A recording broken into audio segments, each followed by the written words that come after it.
Marcus. Well, it's not easy to go last after all these reports that have come here. First of all, it's Mr.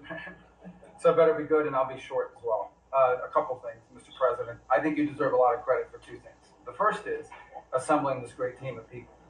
Some of whom I've known for a long time, others who I've gotten to know during this period of time, but putting together a team, not just of talented individuals, but that work well together, is something never going to be reported on in the media or fully seen, but it happens every single day. For the most part, I interact with almost everyone around this table at some level, and because of Secretary Kennedy, I'm afraid to eat anything. So in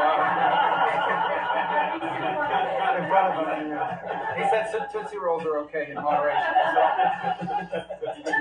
But it's a great team. And here's the second, and I tell this to people all the time. This is incredibly rewarding service, and you hear it in everyone's voices.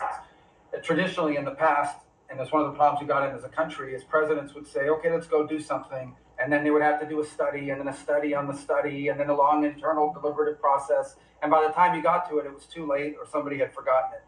In this administration, it's moving. You know the direction because you know why you were elected. The American people elected you very clearly. And basically, it's measured, I used to say by days and weeks. Now it's measured by hours and minutes.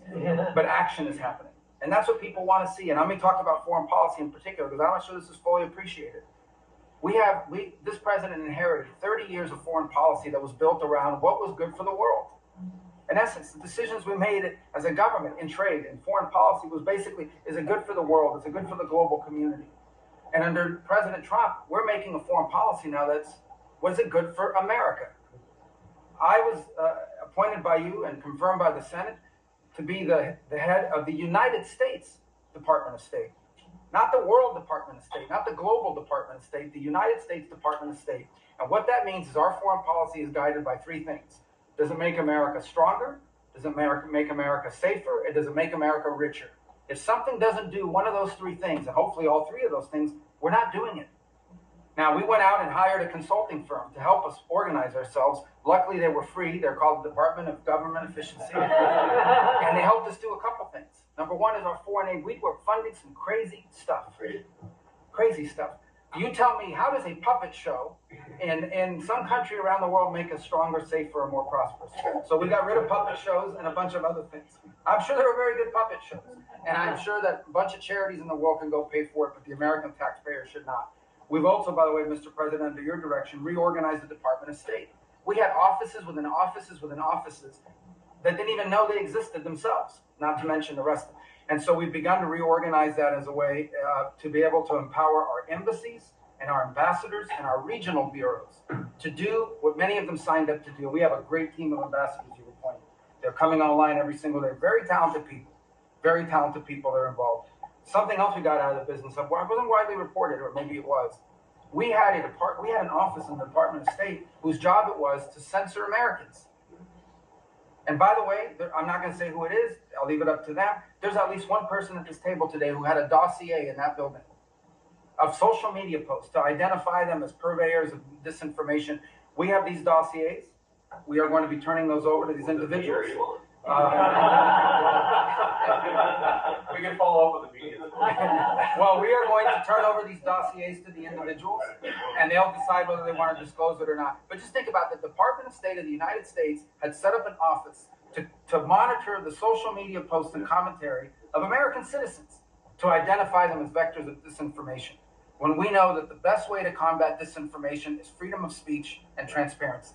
And so that's what we're going to be in the business of doing. We're not going to have an office that does that. Beyond that, Mr. President, and this I'll move quickly because this has been a team effort. We have gone to countries all over the world and said, hey, you want good relations with the United States? You need to take back your people that are here illegally.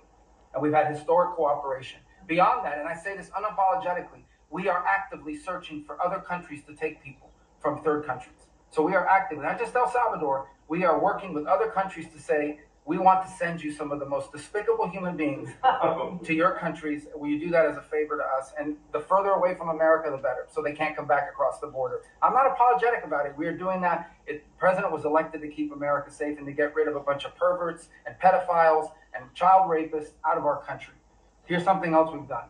We stopped giving student visas to people who are coming here to burn down our universities and take over libraries and harass people. Why are we giving student visas to people who are coming here to create disruption? And we've taken away the student visas of people that are coming here to do that. It's simple. If you're coming to America to start riots, we're going to take away your student visa. And by the way, every country in the world that I travel, 14 countries in 14 weeks, you know what they all say to me? Yes, that's what we would do too. So the only people who seem to disagree with us are a handful of federal judges and a bunch of crazy people who get paid to write and report. So anyway, we're getting rid of that. Now here's some good news.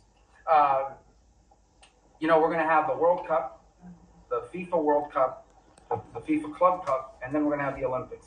So we have to have a Consular Affairs Bureau. We have very good, talented people there, but we are going to infuse technology, again, working with our consultants to be able to, millions of people are coming into this country for this.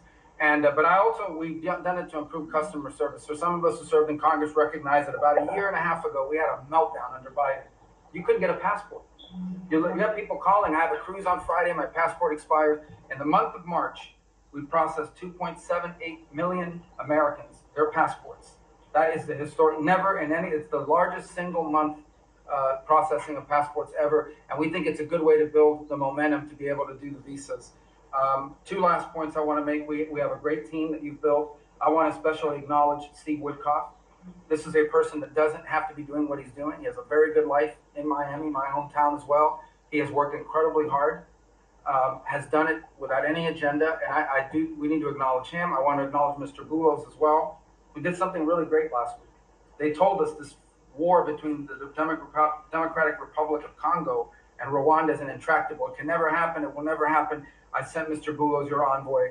A week later, I look on my schedule, the signing of a declaration of peace between the Democratic Republic of Congo and Rwanda. We signed it at the State Department last week. We hope it will lead now to a lasting permanent peace that we hope to invite them back to Washington to sign. So two great, and we have a lot of good people working on our teams as well, but these are two great people. Mike Waltz alluded to this earlier, and this is the last point.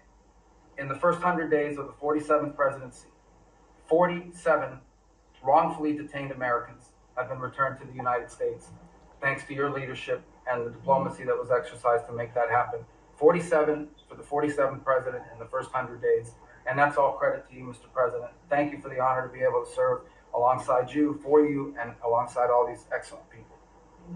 Thank you very much, Rocco. That's really a great job.